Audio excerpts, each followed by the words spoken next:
We begin now in Kyiv, where we've been following the developments of UN Secretary-General Antonio Guterres. He has just left Bucha, which was the scene of some alleged atrocities by Russia.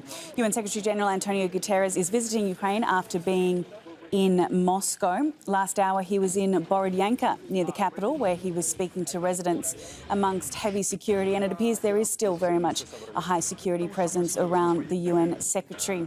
It's believed he'll now head on to Irpin, and we have been following his movements throughout his time in Ukraine. Russian forces allegedly committed a litany of apparent war crimes in this area of Bucha during their occupation of the town, which is about 30 kilometres northwest of the capital. Guterres has called for Moscow and Kyiv to work together to set up aid and evacuation corridors.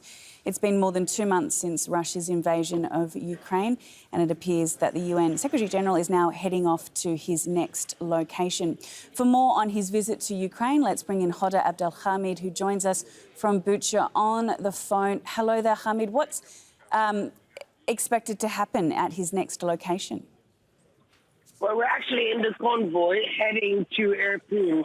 That's another town that has been badly hit during the Russian occupation there. And you probably remember those very dramatic pictures of civilians fleeing under the shelling from under a bridge that had been bombed out. Now, it's a very busy schedule for the Secretary-General.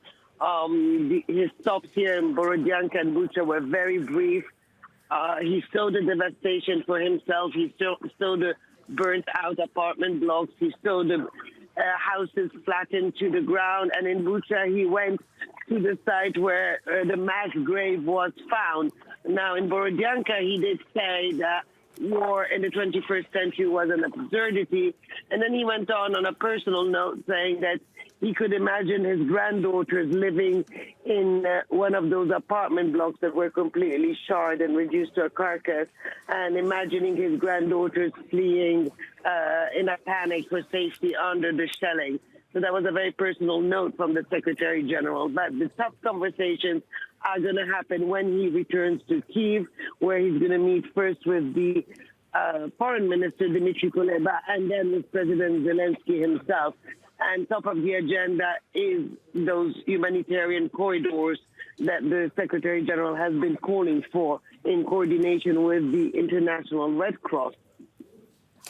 Hoda, stay with us. We want to hear more of your thoughts on his visit, but we're just going to get the latest from the UN Secretary. He spoke a short time ago in Bucha. Okay. When you see this... When you see...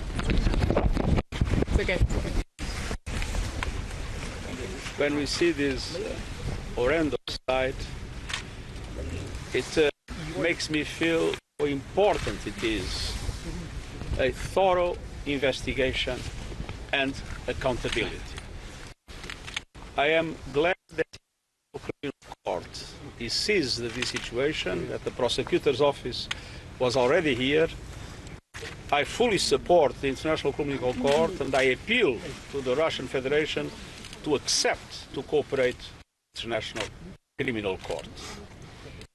But when we talk about war crimes, we cannot forget that the worst of crimes is war itself.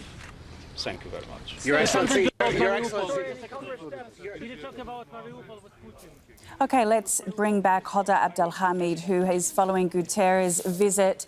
Hoda, this conflict has certainly tested the limits of UN diplomacy. How much of a challenge has this been to or for the Secretary-General?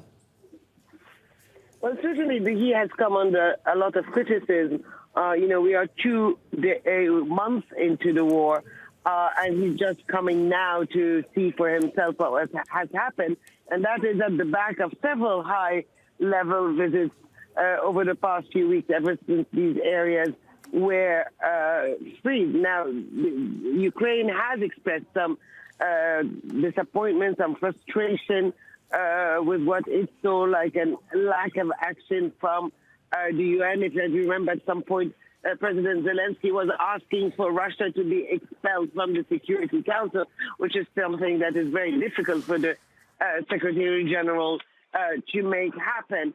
And he cannot at this point also offer anything when it comes to mechanisms to end the conflict, to bring about a ceasefire. That is not on the table anytime soon. So what he can do at this stage is, as we heard him there talk about war crimes, call for an investigation, and the UN did release a statement ahead of his visit saying that there was growing evidence of war crimes that happened not only in these areas that he's visiting this morning, but also in other places around the country like Kyiv, and we still don't have the full picture of what happened in Mariupol. So he's going to concentrate on the humanitarian track, try to bring about now these corridors, safe passages for people, especially those that are still locked into that Azovstal steel plant in Mariupol. There's supposed to be around 1,000 civilians there. I think the biggest challenge will be to make sure that among them you don't have some of the soldiers that are also holed up in that plant that sneak out, take off the military uniform, and then try to get out among the civilians. That is something that Russia would not accept under any condition. So certainly, yes, the talk of humanitarian corridors, also in other places around the country, in the south, in the east, now that the Russians are making this slow advance in the Donbas region, all of that, the Secretary-General can try to help, can try to bring about, but it's certainly a very difficult challenge because of the level of mistrust between Ukraine and Russia. All right, thank you very much for bringing us up to speed. Hoda Abdel-Hamid live for us following Guterres' visit to Ukraine, and we'll cross back to you. He's expected to be in Irpin next. Thank you, Hoda.